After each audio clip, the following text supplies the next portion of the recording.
अस्सलाम वालेकुम दोस्तों, आप सब लोगों के दिमाग में एक ही सवाल होगा कि क्या पाकिस्तान के टी20 मुस्तकबिल के स्क्वाड के अंदर कभी बाबर आजम और रिजवान की वापसी होगी या क्या शाहीन पाकिस्तान की टी20 साइड में दोबारा खेल सकेंगे। तो पाकिस्तान क्रिकेट टीम के हेड कोच माइक हेसन ने गुज़श्ता रोज बाजिद खान को इंटरव्यू दिया। उसमें उन्होंने बहुत क्लियर कट कुछ मैसेजेस दिए हैं जो कि इनडायरेक्टली बाबर और रिजवान के लिए थे। माइक हेसन कहते हैं कि अगर आपने पाकिस्तान की टी20 टीम के अंदर वापस आना है तो पहले अपने आप को आपको बदलना होगा, आपको अपने खेलने का अंदाज बदलना होगा, आपको अपनी जाती परफॉर्मेंस से निकलकर आपको टीम के लिए खेलना पड़ेगा। और साथ उन्होंने यह भी कहा कि आप डोमेस्टिक क्रिकेट में वापस जाइए, पाकिस्तान शाहीन्स के अंदर जाइए, पाकिस्तान की लोकल क्रिकेट खेलिए, वहां अपने आप को आप बेहतर कीजिए। अपने बेसिकली उनका ये रेफर करना कि आप डोमेस्टिक क्रिकेट में जाइए या पाकिस्तान शाहीन्स के अंदर जाइए तो वहां जाके आप ये शो कीजिए कि आपने अपने आप को बदल लिया है और अपने आप को आपने जो मॉडर्न डे क्रिकेट है उसमें ढाल लिया है। और ये काफी नहीं होगा वापस पाकिस्तान की टी20 टीम के अंदर जगह बनाने के लिए।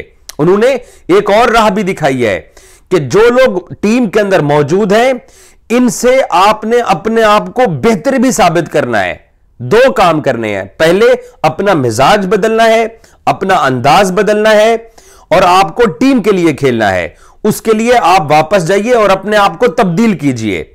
दूसरा, जब आप अपने आप को तब्दील कर लें तो फिर जो लोग पाकिस्तान की टी20 टीम के अंदर खेल रहे हैं आपने उनसे अपने आप को बेहतर साबित करना है, तब जाकर आपको वापस पाकिस्तान टीम के अंदर जगह मिलेगी। उन्होंने यह वाज़ेह अल्फाज में कहा कि दरवाजे किसी के लिए बंद नहीं है, सबको अपॉर्चुनिटी मिल सकती है, लेकिन एक स्टैंडर्ड के मुताबिक आपको क्रिकेट खेलना पड़ेगी और अपने आप को बदल के आपको वापस पाकिस्तान टीम में आना पड़ेगा और यही एक रास्ता है।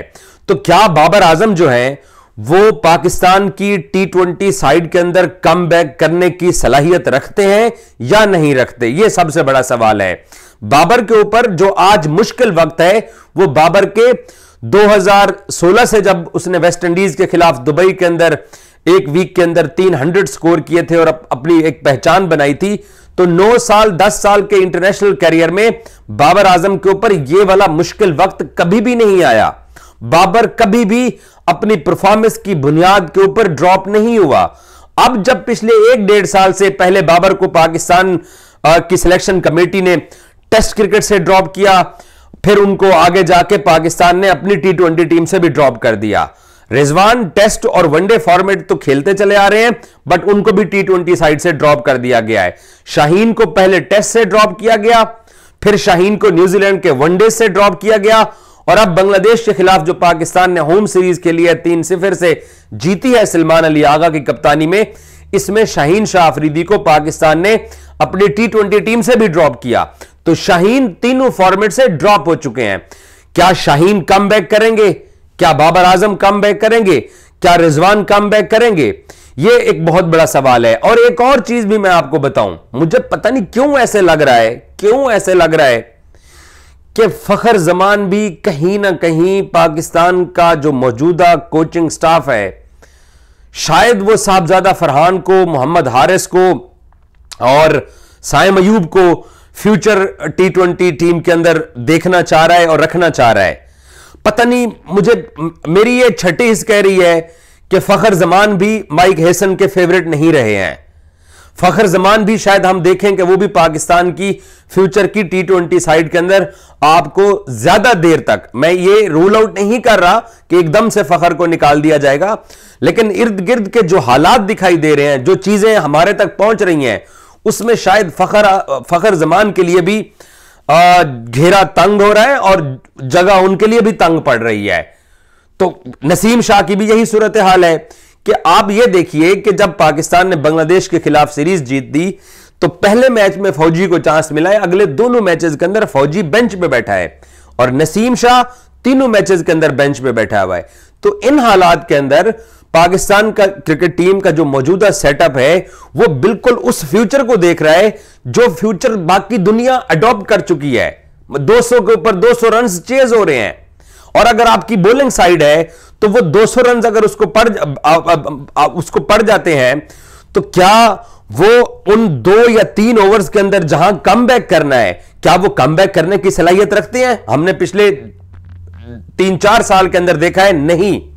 हमने 18 गेंदों के ऊपर 50 रन भी कराए हुए हैं, 18 गेंदों के ऊपर 47 रन करवा के भी हमने मैचेस हारे हुए हैं।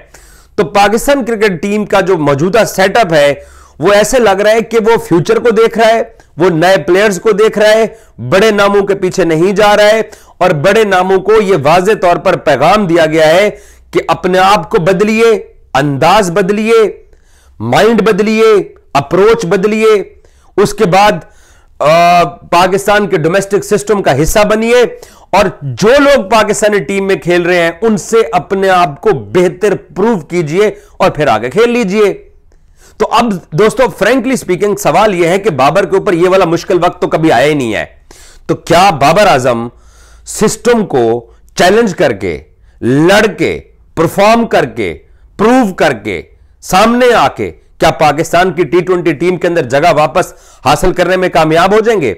मेरी कल रात एक दोस्त है, उनसे बात हो रही थी, मैंने उसके सामने, अब मैं दोस्त का नाम नहीं बताता, मैंने उसके सामने इन 3 पाकिस्तानी क्रिकेटर्स का नाम रखा, वो भी पाकिस्तान क्रिकेट के आसपास ही रहते हैं, इस सिस्टम का हिस्सा है। मैंने उनसे पूछा, मैंने कहा यार ईमानदारी के साथ मुझे बताओ कि शाहीन भी, रिजवान भी और बाबर भी, आप इन तीनों को क्लोजली जानते हो कि इन तीनों में से आपको कौन सा ऐसा प्लेयर लग रहा है? देखिए, माजी में एक जमाना था, आप लोगों को याद होगा, जब शोएब अख्तर को उस वक्त की सिलेक्शन कमेटी और उस वक्त के क्रिकेट बोर्ड के सरबराहान ने निकाल दिया। शोएब अख्तर सिस्टम के साथ लड़ा, 2-2 हाथ नहीं हुआ, उसने परफॉर्म किया, प्रूव किया, वापस आया। शाहिद अफरीदी भी नाकस परफॉर्मेंस पे ड्रॉप होते थे, उसने वापस अपनी जगह गेन की। यूनुस खान तक जैसे बड़े बैट्समैन भी ड्रॉप हुए, उन्होंने कम बैक किया। अब्दुल रजाक ड्रॉप हुए, उन्होंने कम बैक किया। शुएब मलिक ड्रॉप हुए, उन्होंने कम बैक किया। हफीज ड्रॉप हुए, हफीज ने कम बैक किया। उमर गुल ड्रॉप हुआ, उसने कम बैक किया। हसन अली की हमारे सामने मिसाल है कि विंटेज प्लेयर होकर वापस कम बैक करा है, और उसने 2022 के अंदर भी बड़ा स्ट्रॉन्ग कम बैक किया था। तो कौन सा ऐसा पाकिस्तान का प्लेयर है बड़ा जो ड्रॉप होने के बाद जिसने कम बैक ना किया हो? क्या बाबर और रिजवान और शाहीन ये कम बैक कर पाएंगे? तो मैंने उस दोस्त से जो क्रिकेट कम्युनिटी का बड़ा स्ट्रॉन्ग हिस्सा है, मैंने उससे सवाल पूछा। आप बिलीव कीजिए, उसने पता है मुझे क्या बोला? उसने कहा, एजाज, मुझे लगता है कि शाहीन मेंटली स्ट्रॉन्ग प्लेयर है और शाहीन आपको कम बैक करता हुआ दिखाई देगा। शाहीन जिस तरह का अग्रेशन रखता है वो पाकिस्तान की व्हाइट बॉल क्रिकेट के अंदर कम बैक करेगा। और कहता है, एजाज आप भी यहीं पे हैं, हम भी यहीं पे हैं, देख लेना कि वो लड़का अपनी टीम के अंदर जगह बनाएगा। तो मेरा अगला इमीडिएट क्वेश्चन था कि बाबर आजम और रिजवान के बारे में आप ये राय क्यों नहीं रखते हैं? बाबर भी तो मजबूत असाब का मालिक है, हम ये बिलीव करते हैं। वो कहता है कि बिलीव करना अलग बात होता है, प्रूव करना, फाइट करना और वापस आना वो अलग बात है। तो उसने मुझे ये बोला, उसने कहा कि मैं ये विश करूंगा कि बाबर आजम पीआर की बुनियाद की बजाय अपने आप को बदल के परफॉर्मेंस दे के वापस आए। उसने ज़ल्मी की तरफ से इस साल एक नियर 100 एक इनिंग्स खेली है, 100 से नीचे 90 प्लस की उसने एक इनिंग्स खेली और मैच विनिंग इनिंग्स थी और अच्छे स्ट्राइक रेट के साथ खेली है। तो उसने कहा कि जी बाबर को प्रूव करना चाहिए, क्योंकि बाबर ने यह वाला मुश्किल टाइम कभी देखा नहीं है। तो इस मुश्किल टाइम से निकालने के लिए बाबर को अपने आप को चैलेंज देना पड़ेगा, अपनी फिटनेस पे काम करना पड़ेगा, अपनी शॉट सिलेक्शन के ऊपर काम करना पड़ेगा और T20 के उस मिजाज को पकड़ना पड़ेगा जो है। अब माइक हेसन ने बाजिद खान को इंटरव्यू देते हुए बोला कि ये लड़के आज से 2-3 साल पहले बहुत अच्छे थे, उस वक्त उसी स्टैंडर्ड की क्रिकेट खेली जा रही थी, आज किसी और तर्ज की खेली जा रही है। तो उस तर्ज को अपनाने के लिए बहुत कुछ बदलना पड़ेगा। अब क्या बाबर आजम जो है उनको पाकिस्तान शाहीन की तरफ से खेलना पड़ सकता है? मेरा जाती ख्याल यह है कि बाबर आजम को लीग क्रिकेट के अंदर जाना चाहिए। पाकिस्तान क्रिकेट बोर्ड ने यह एक ऑप्शन रखा हुआ है हर प्लेयर के लिए कि वो PSL के अलावा 2 इंटरनेशनल लीग खेल सकता है। तो बाबर को अच्छे स्टैंडर्ड के में जो लीग क्रिकेट होती है उनके अंदर जाके खेलना चाहिए, चाहे वो BBL खेल ले, पता नहीं मेजर लीग, मास्टर लीग के लिए शायद वो नहीं जा रहे हैं अमेरिका। तो बाबर आजम को यह प्रूव करना चाहिए और दरवाजा तोड़ के वापस आना चाहिए। जो ये एक क्रिकेट हलकों के अंदर एक राय डेवलप हो रही है कि नहीं, बाबर सिर्फ PR की बुनियाद पर वापस आ सकता है, बाबर अपने आप को बदल के वापस नहीं आ सकता है। बाबर को सबको गलत साबित करना चाहिए और प्रूव करना चाहिए उसको। जो आप देखें पाकिस्तान क्रिकेट बोर्ड की सिलेक्शन कमेटी या क्रिकेट बोर्ड के जो हेड कोचेस हैं, हम उनके इस तर्ज अमल के ऊपर कि हमारे बड़े खिलाड़ियों को बिठा दिया है, हम तनकीद कर सकते हैं, लेकिन यह बात दोस्तों आपने कभी नहीं भूलनी, हम इतनी बुरी टीम नहीं है, इतनी बुरी क्रिकेटिंग नेशन नहीं है कि एक एक हफ्ते के अंदर हम आईसीसी टूर्नामेंट के पहले पहले राउंड से घर को चले जाएं। हम इतनी बुरी क्रिकेटिंग नेशन नहीं है।